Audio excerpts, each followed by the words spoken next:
दिल्ली से अगली खबर, जहां सुप्रीम कोर्ट में विजय शाह केस की आज सुनवाई होगी। कर्नल सोफिया कुरैशी पर आपत्तिजनक टिप्पणी का आरोप लगाया। शाह ने हाई कोर्ट के फैसले को सुप्रीम कोर्ट में चुनौती दी। कल सुप्रीम कोर्ट विजय शाह को फटकार लगाई थी। बता दें आपको, हाई कोर्ट में सबसे पहले एफआईआर दर्ज हुई, इसके बाद हाई कोर्ट के बाद सुप्रीम कोर्ट गए विजय शाह, जहां सुप्रीम कोर्ट ने भी विजय शाह को फटकार लगाई है। चलिए, लगातार हमारे सहयोगी बने हुए दीपक हमारे साथ। दीपक, आज ये सुनवाई होगी विजय शाह को लेकर। हालांकि सुप्रीम कोर्ट ने पहले भी फटकार लगा चुकी है विजय शाह को। बिल्कुल, अगर देखिए ललिता, बात की जाए विंग कमांडर सोफिया अंसारी को लेकर जिस तरह से बयान दिया था विजय शाह, जो मध्य प्रदेश के मंत्री थे, उनको लेकर कहीं ना कहीं अब पूरे देश में रोष देखने को मिल रहा। यहाँ तक कि सुप्रीम कोर्ट को, न्यायालय को भी कहीं ना कहीं दरख्वास्त करनी पड़ी विजय शाह के एफआईआर को लेकर।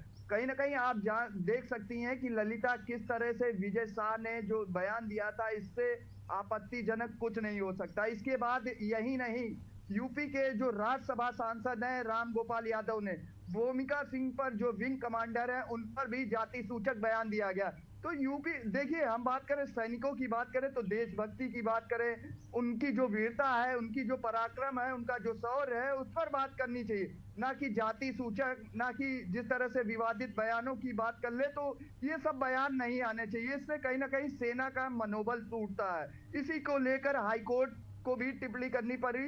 तो आज कहीं ना कहीं विजय शाह दोपहर तक दिल्ली में सुप्रीम कोर्ट में उनकी पेशी होनी है, वो आज पेश होंगे और कहीं ना कहीं अपनी बातों को रखेंगे। हालांकि बात कर ले तो विजय शाह ने अपने जो बयान दिए थे उस पर तो माफी मांग लिया, लेकिन अब देश में उनके विरोध में कहीं ना कहीं लगातार आवाजें उठ रही। उनके ही सरकार के मंत्रियों का भी कहीं ना कहीं अब उनसे तालमेल नहीं बैठ रहा, क्योंकि जिस तरह से सैनिकों पर जो बयान दिया गया है, इससे कहीं ना कहीं पूरी तरीके से लोगों में विरोध है। और देखा गया कि कोर्ट, न्यायालय परिषद को भी कहीं ना कहीं इस मामले को संज्ञान लेना पड़ा और न्यायालय ने साफ तौर से कहा था कि 4 घंटे में एफआईआर होनी चाहिए। बाकायदा मध्य प्रदेश के जो सीएम है मोहन यादव, उन्होंने ट्वीट करके जानकारी दी कि विजय शाह पर न्यायालय के माध्यम से कहीं ना कहीं केस दर्ज कर लिया गया।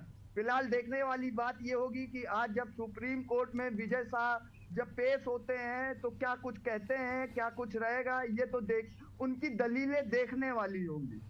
जी बिल्कुल, तो सुप्रीम कोर्ट इस पर सुनवाई करेंगे। अब देखने वाली बात होगी कि क्या कुछ सुप्रीम कोर्ट निर्णय लेता है। तमाम जानकारी के लिए दीपक, आपका बहुत बहुत धन्यवाद।